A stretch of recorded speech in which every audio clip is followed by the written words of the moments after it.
adúpẹ́ fún Ọlọ́run, adúpẹ́ ní ẹ̀ẹ́sì àwọn apàdé ọ̀pá pẹ̀lú gbólóhùn alhamdulillahi rabbil alamin.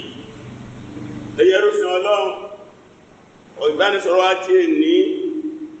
ó náà ní ìtẹ̀síwájú lórí ìbánisọ̀rọ̀ wa ti ìjẹjọ́. kí ni nǹkan náà? ó náà ní makanatul masjid fil Islam. ipò wo ni mọ́sálásí ló wà nínú ẹ̀sìn mùsùlùmí? mọ́sálásí kí ni ipò rẹ̀ nínú ẹ̀sìn wa mùsùlùmí? ní ìjẹjọ́ fún àtà láǹfààní àti gbọ́ kútúbà wa níbi a ti bẹ̀rẹ̀, ó náà ni tarihul masjid al-lughawi wal-istilahi wash-shar'i. kí ni ìtumọ̀ mọ́sálásí gan? gbólóhùn al-masjid kí ló túmọ̀ sí nínú èdè? ó náà ni àwọn àlàyé tí a sì máa lọ́sẹ̀ tó lọ. lẹ́yìn náà kí ló túmọ̀ sí lọ́dọ̀ àwọn àfẹ́ẹ̀sìn? gbogbo àwọn àlàyé ó náà la sọ ní ọ̀sẹ̀ tó lọ. bákan náà ẹ̀wẹ̀ àtúndí àmà pé mọ́sálásí ó ṣe pàtàkì nínú ìgbésí ayé mùsùlùmí. ipò ẹ̀ga àti mọ́sálásí a máa fi fọ́lọ́n pátápátá ní. eléyìí ó náà ni àwọn ọ̀rọ̀ tí a sọ lọ ní ọ̀sẹ̀ tó lọ. pẹ̀lú ògbólọ́dọ̀ Ọlọ́run ó náà láàbí tẹ̀síwájú lé ní ó wá ń gbà sí gbogbo ẹ̀yin ẹrú Ọlọ́run, ẹ̀yin ẹrú Ọlọ́run, ẹ̀yin olùgbọ́lọ́wọ́ bá gbọ́ rọ̀mọ́rùn-ún, ẹ̀yin tó gbé ẹ̀yin mọ́sálásí ṣeré pé kápáyọ̀ náà bá ọ, kí agbáyọ̀ náà bá ọ ní gbogbo àlámọ̀rí wa. èyí tó hàn nínú àlámọ̀rí wa kápáyọ̀ Ọlọ́run, èyí tó pamọ́ nínú àlámọ̀rí wa kápáyọ̀ Ọlọ́run. ká mọ̀ pé ìpáyọ̀ Ọlọ́run pè ní àrídájú, pè ní àlàyé láàbí máa dá irọ́ mọ̀ yàtọ̀ sódodo. wọ́n àpẹẹrẹ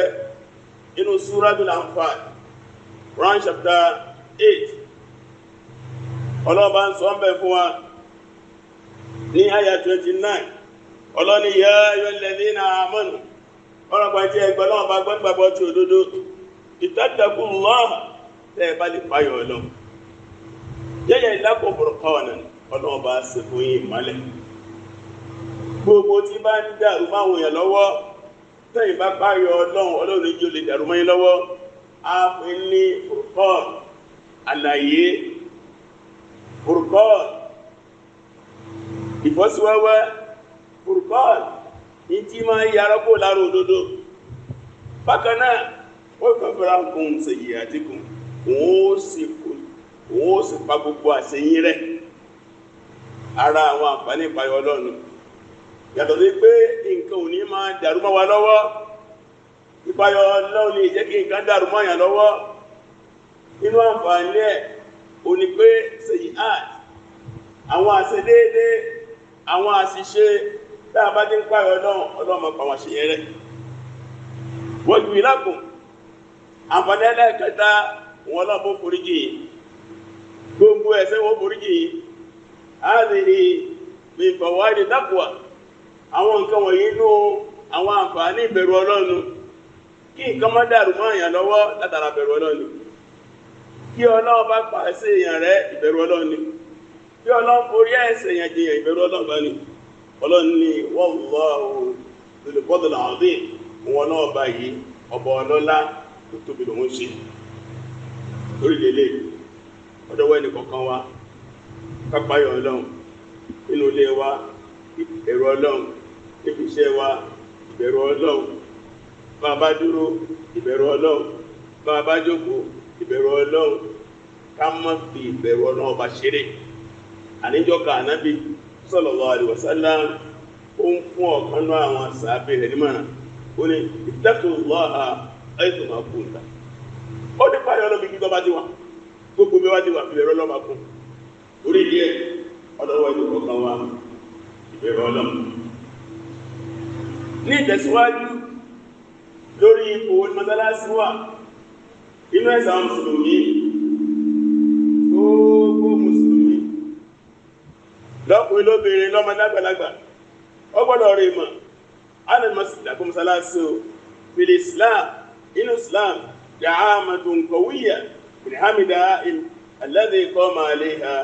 al-mujtama al-islami bi hadi rasul sallallahu alayhi wa sallam wọ́n nínú gbòǹgbò tó gbé àwùjọ islam dúró ní àsìkò ànábì tá a bá ń sọ̀rọ̀ al-mujtama al-islami al-madani bí ayat muhammadin sallallahu alaihi wasallam àwùjọ ìlú madina níjọ́ náà láwùjọ islam nílùú madina ní àsìkò ànábì muhammad àríkò gbogbo rege àlàáfíà ń bẹ́ẹ̀ àánú ń bẹ́ẹ̀ ìṣọ̀kan ń bẹ́ẹ̀ ìfọkàntà ń bẹ́ẹ̀ ìlànà ẹ̀sìn ọlọ dáadáa ìlànà ìgbàgbọ́ ó múnádóko ìlànà ìwà ó dúró déédé ètò ajé àmú ètò súnú owó ètò ọrọ̀ ajé ó gúnrégé ìlànà ẹ̀kọ́ ọlọ déédé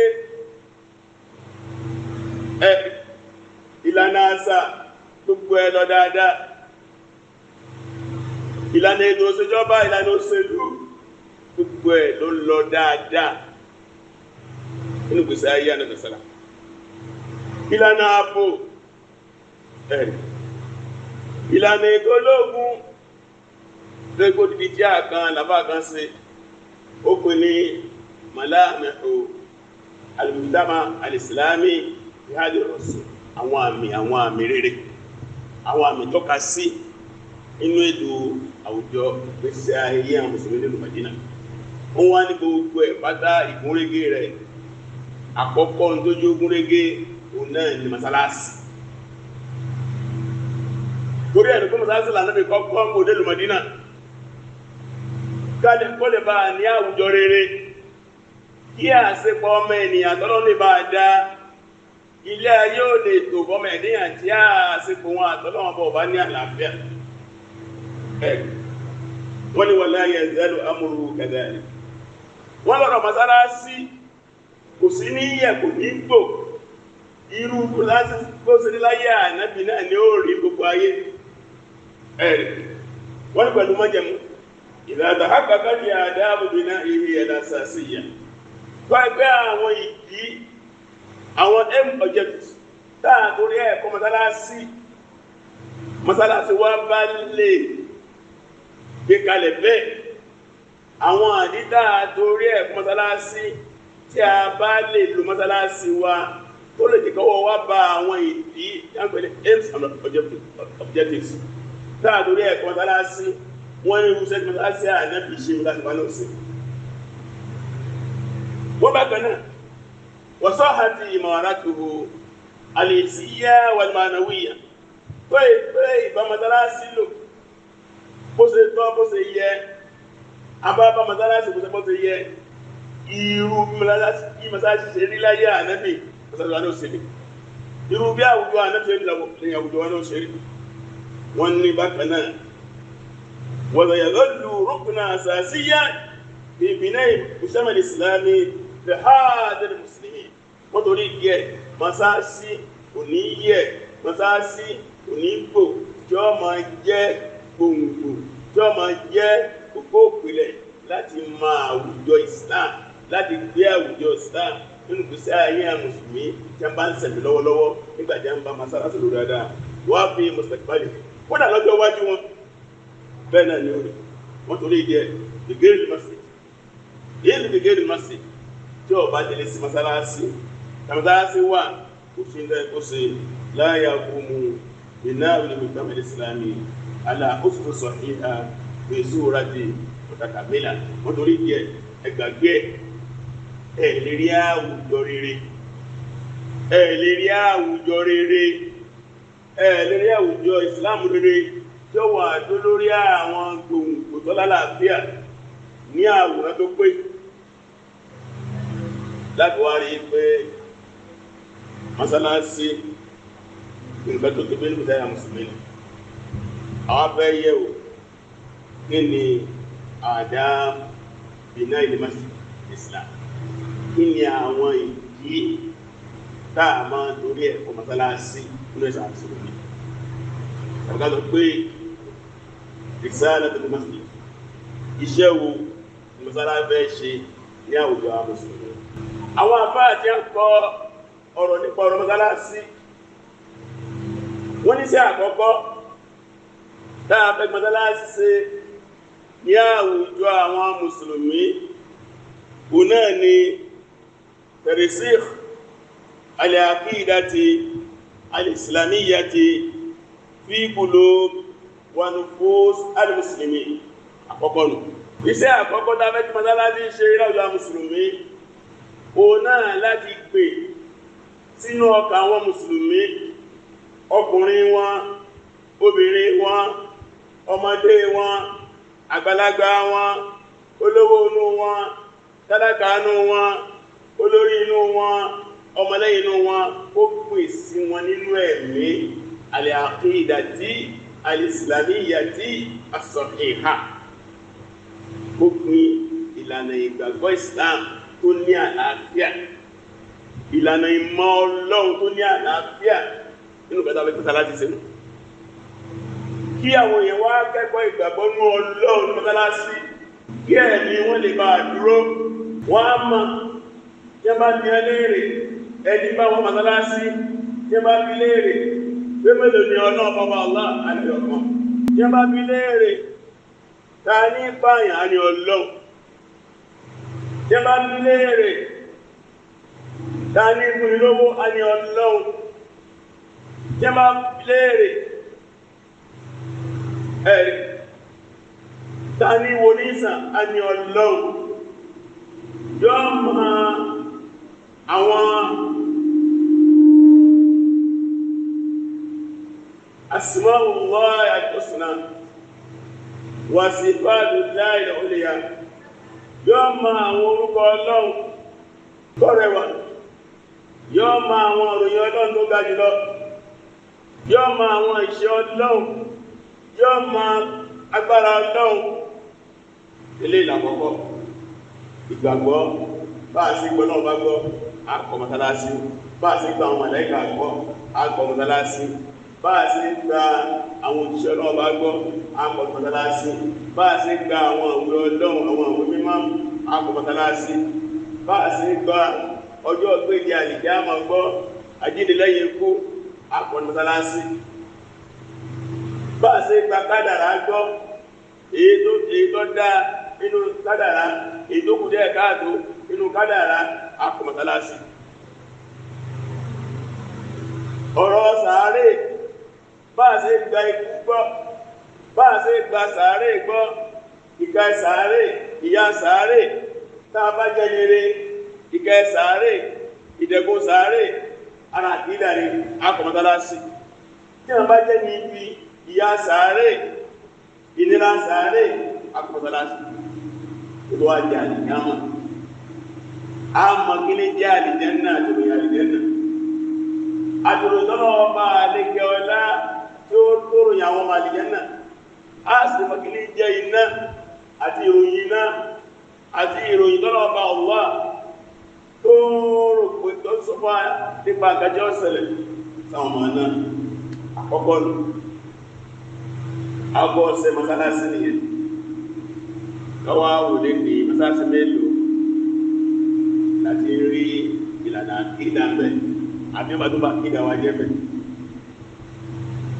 Tí mọ̀ mọ́ sọ wípé ayé ló fún ẹni ká bẹ̀rù èèyàn lẹ́ẹ̀mẹ́lò ká tó bẹ̀rù Ọlọ́run lẹ́ẹ̀kan. Ìgbà àkídà jẹ́ ìmọ̀ dẹ́rù ayé bá ní, ìmọ̀ dẹ́rù agbára òkùnkùn bá ní. Ẹlẹ́ẹ̀kejì inú ìdí tàbí kọmọtálásí, inú ṣẹ́ tàbí kọmọtálásí ní àwùjọ mẹ́lẹ̀ tàbí ikú al-ubudiyyatul khalisa, tahqiqu al-ubudiyyatil khalisa lillahi subhanahu wa ta'ala an tariqi ada'i ibadat al-mutanawwi'a. Allah subhanahu wa ta'ala inú ṣe mọ́sálásí iná láti fi ìjẹ ẹwọ́ ọlọ́wọ́ bá rinlẹ̀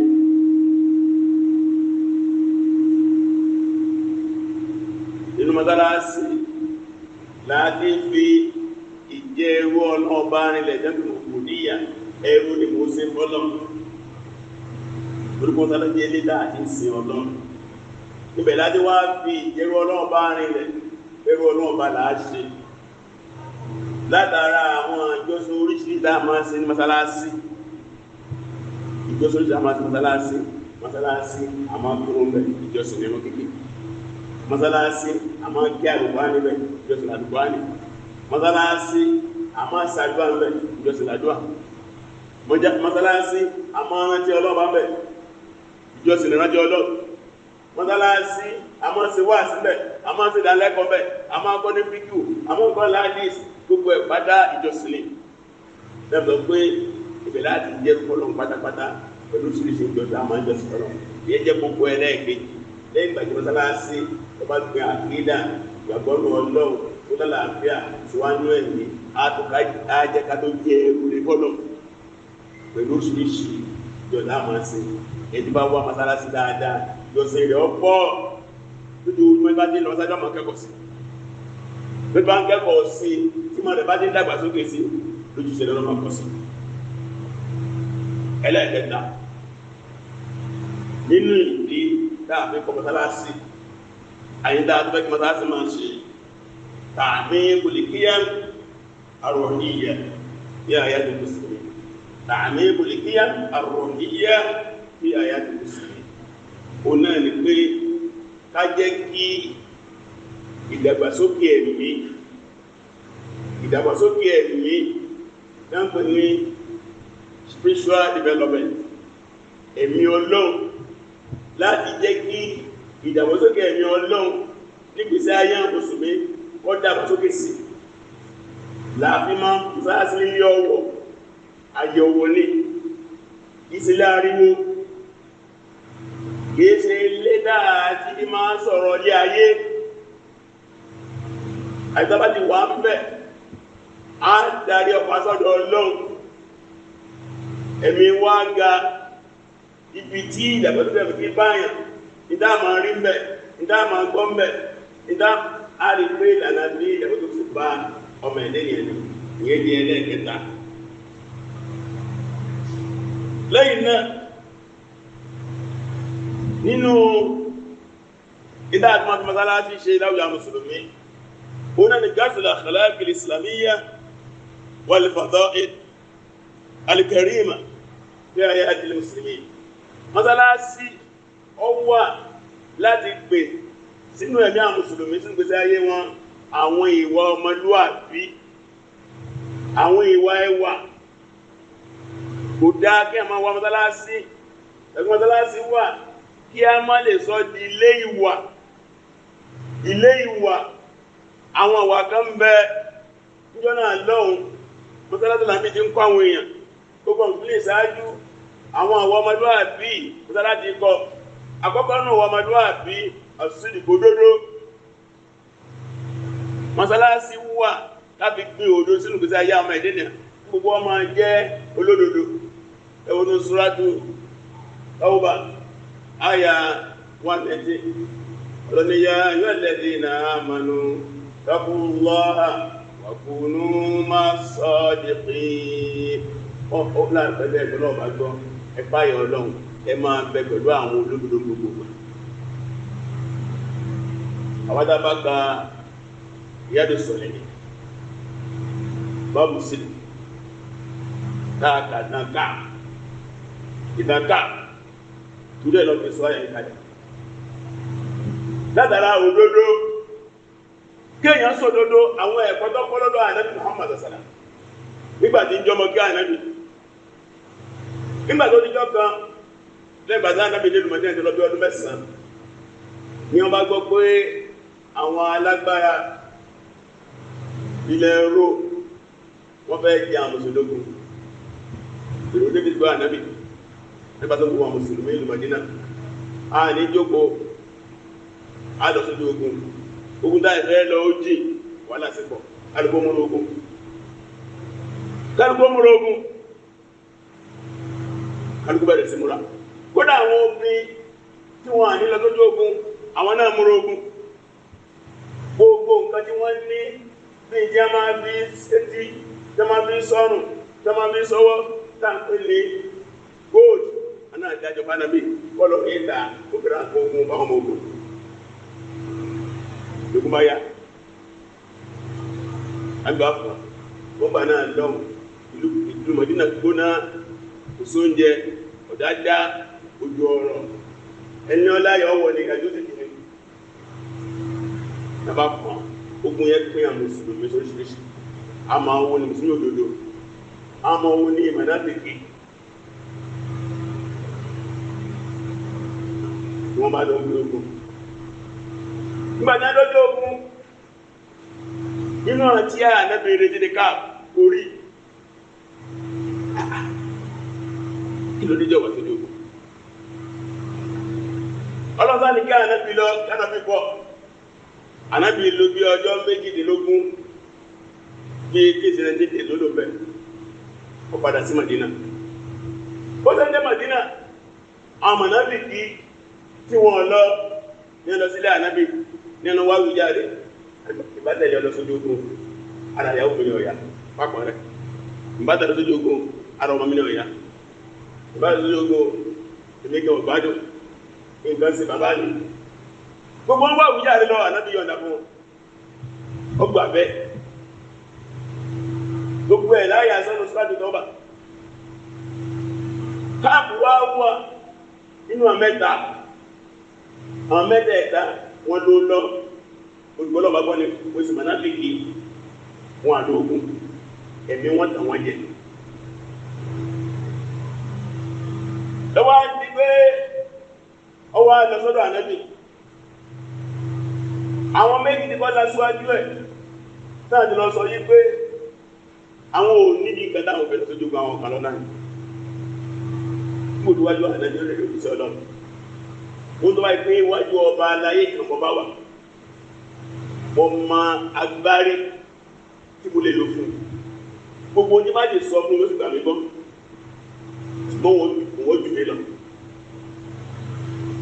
kò sí tí ò yẹ lọ sójú ogun ẹ̀mí mi ni mo ló lọ kí n lọ mo lágbára kí n lọ mo ní tí máa gùn mo ní tí máa fi jà pẹ́mi ìlú jẹ lọ ìgbọ́dọ̀ parọ́ wájú ẹ̀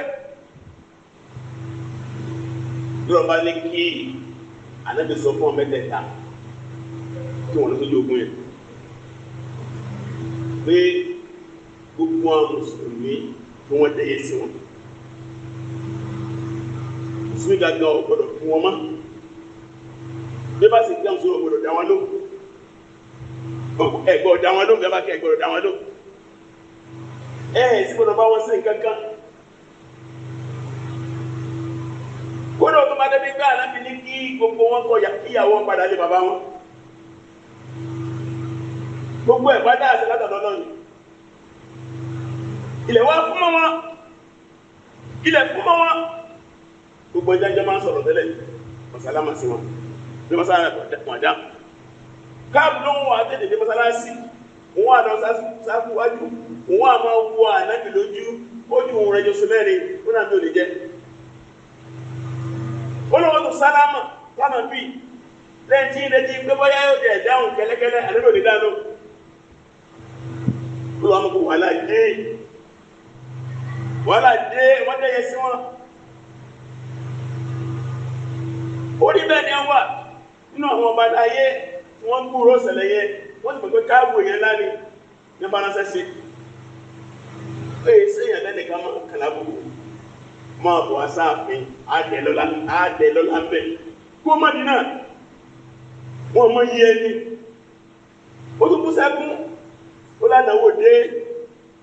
ilé ayé náà ní tàmí kó mẹ́sì ní ọlọ́ọ̀pọ̀ yẹn àtàyè yìí èmi lẹ́gbàáyé náà wọ́n náà wà alákanọ́wọ́ ẹ̀tọ́ fẹ́ dáa mi sí lọ́rùn wọ́n wà bẹ́ ti di tẹ́lẹ̀kẹ́kọ̀ọ́ kí wọ́n tún pàdé ọkùnrin lóko ó tún sálámà sí ọ̀dá náà ó sálámà lẹ́ẹ̀kẹ́ ní sáàlẹ́ẹ̀kẹ́ yẹn ò sọ kankan ó ní sọ̀rọ̀ pé mi ò nífẹ̀ẹ́ Ọlọ́run mi ò nífẹ̀ẹ́ Ànábì ni nígbà tí ó gbọ́dọ̀ ní Allahu wa rasuluhu a'lam Allahu wa rasuluhu a'lam Ọlọ́run ọmọ tó wí ìkan ló fi léèrè ilé ayé wa fún wọn orí bẹ́ẹ̀ ni wọ́n wà wọ́n lò 50 days 50 days ìní wọ́n lò ó kọjọ́ mẹ́ àkọ́kọ́ sùn méjì lọ́wọ́ àṣàyà kalẹ̀ Quran chapter 9 verse 178 to 190 ẹ wo wọ́n fẹ́ sòdodo ẹ wo tó dá sí lọ́rùn wọ́n fẹ́ sòdodo nítorí Ọlọ́run ẹ wo tó dá sí lọ́rùn wọ́n tó ti bẹ́ẹ̀ ó dọ́nà àbáyọ lẹ́sọ̀ ìpé àṣílẹ̀kù nàìjà òdodo ìyegiri irọ́ ìparun mọ́sálásí ní àti kọ́nà lódodo alìyàmọ́nà ìfọ̀kàntà trust láti láti kọ́ ọ̀nà wà mọ́sálásí alìyàdì déédé justice àráhàmà àánú bẹ́ẹ̀ lọ inú kẹta mẹ́kì mọ́sálásí ó ṣe inú gbèsè ayé mùsùlùmí òun náà ni ẹ nínú àwọn ẹ̀kọ́ mọ́sálásí lẹ́yìn náà tẹ̀sí àdáàdì ìbádá filimẹ́tì aláwọ́jẹ́ mashhur basari ara tá a máa dùn mọ́sálásí fún a máa lò láti pé kí ìjọsìn táwọn ọmọ ìjọsìn mọ́sálásí ó jẹ́ ìjọsìn rọrùn masala ní kọ́nà nílànà ìjọsìn rọrùn tó sì bá ṣẹ̀rí àmú tó sì lálàáfíà masala láti mú ẹsẹ̀ rọrùn fáwọn èèyàn tí ó máa wùyàn wá mùsùlùmí àgbàwọ̀ta bá jẹ́ àbá mọ́sálásí rọ́gbìbù náà fi òdú rẹ̀ ní Masjid a mọ̀ ẹsẹ̀ àwọn olójú kòkòrò láti mọ́sálásí kí bá mọ̀ lé wọn ní karamọ́ wọn bọ́ àsì wa àníbílé wọn aníwà wọn sọ̀sọ̀lá tí máa ń bá mùsùlùmí sọ̀rọ̀ àgàgà wọn tí a bá ti máa ránṣẹ́ níjọba ọ̀ràn méjì ó ní yẹ síra wọlẹ̀bọ̀ síra ẹ lọ rẹ̀ ẹmú ẹsẹ̀ rọ̀ fáwọn yẹn ẹmú mẹ́sẹ̀lẹ̀ níjọ́ tí wọ́n pọ̀ yẹ síru wọlẹ̀bọ̀ síru ẹrọ ẹ̀sẹ̀ fáwọn yẹn ẹ máa lè gbogbo rẹ̀ ẹsẹ̀ wọ́n yẹn ọ̀rìbù ẹ̀sọ́ ọ̀yàn mọ́ Islam wọlẹ̀bọ̀ fíru ẹ má dáhùn yẹn sá mọ́sálásí gẹ́lẹ̀ àlàáfíà ìrìbá àti ìjọsẹ̀ ìrọ̀rùn níwọ̀nba àwọn símù àwọn ìjọbìlàjọ ọrọ̀rùn tó nílé bàbá ń kọ́ wọn bá a ṣe gbọ́nà bá gbọ́ yóò rọrùn bàbá ń kọ́ bá a ṣe sàlùwàlá ní ètò símù tàbá ń kọ́ kó lásìwọ̀ ìjẹ́nàbà kó ẹgbẹ́ lọ á jẹ́ kí ẹ̀sìn ẹ̀rọ fáwọn mọ́sálásí kí àtọ̀rọ̀ àforíjì ọ̀pọ̀lọpọ̀